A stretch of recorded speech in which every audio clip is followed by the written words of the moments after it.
આ તો હું આવ્યો તમારા મિત્ર અરે ફૂલ માર્કેટની અંદર ફૂલ લેવા માટે. સમજ રહ્યો? તો હેલો મિત્રો, જય શ્રી કૃષ્ણ. સવાર ઉઠીને ફટાફટ હું જાઉં સૌથી પહેલા નાવા માટે. એની પહેલા કરી લઉં છું ગરમ પાણી.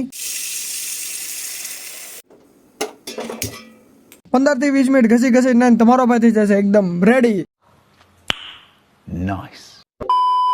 તો આ છે 9 સપ્ટેમ્બર 2025. ડેલી લોગ ની વાત કરી લઉં તો ઓછામાં ઓછા થઈ ગયા છે 31.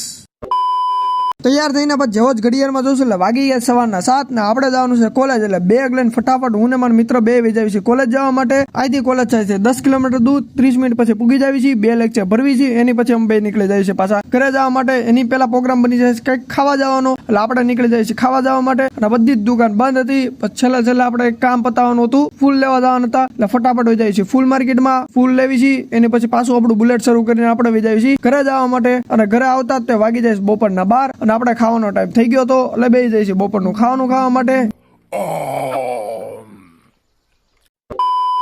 અને એની પછી મારે કામ હતું એટલે મારે જવાનું હતું મારા મામાની નવી શોપમાં. એટલે આપણે ફટાફટ ત્યાં વહી જાવી છીએ. અને અહીંયા આવીને જેવા જ જોવું છે એટલે અહીંયા એસી ફિટ કરતા હતા. એની પછી આપણે વહી જઈએ પાછા ઘરે. અને ઘરે આવતા જ તમને ફૂલ પેટ લાગી જાય ભૂખ. એટલે નાસ્તો લઈને આપણે બેસી જાવી છીએ, પંખો શરૂ કરવી છે. એની પછી જેવો જ સામે જોઉં છું એટલે કાનજીભાઈ રોવે છે. હવે ખબર નથી પડતી આ કોની હાટું રોવે છે.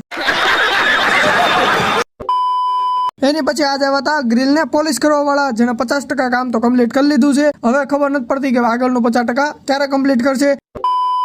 એની પછી વહી આવું છું ધાબા ઉપર, વિડીયો એડિટ કરું છું. એની પછી ફટાફટ આવી જાઉં છું નીચે અને વાગી જાય સાંજના 7 એટલે બે જાવ સાંજની પૂજા કરવા માટે. એની પછી આજ જમવાનું છે મારા કાકાના ઘરે એટલે વહી જાય છે પાછા ન્યા. અહીંયા કાનજીભાઈ પીરસતા હતા અને આજ ખાવામાં છે વડાપાવ. ઈ ખાઈને ફટાફટ આવી જાઉં છું ઘરે. અને આજનો દિવસ આપણો અહીંયા જ પૂરો થાય. જો આજનો વ્લોગ સારો લાગ્યો તો મારી channel subscribe, like, share, comment કરો. ઇન્સ્ટાગ્રામ આઈડીને ફોલો કરજો જેનું નામ લખીને આવે છે. તેમાં મસ્ત રીલ્સ આવતી રહેશે. Good night.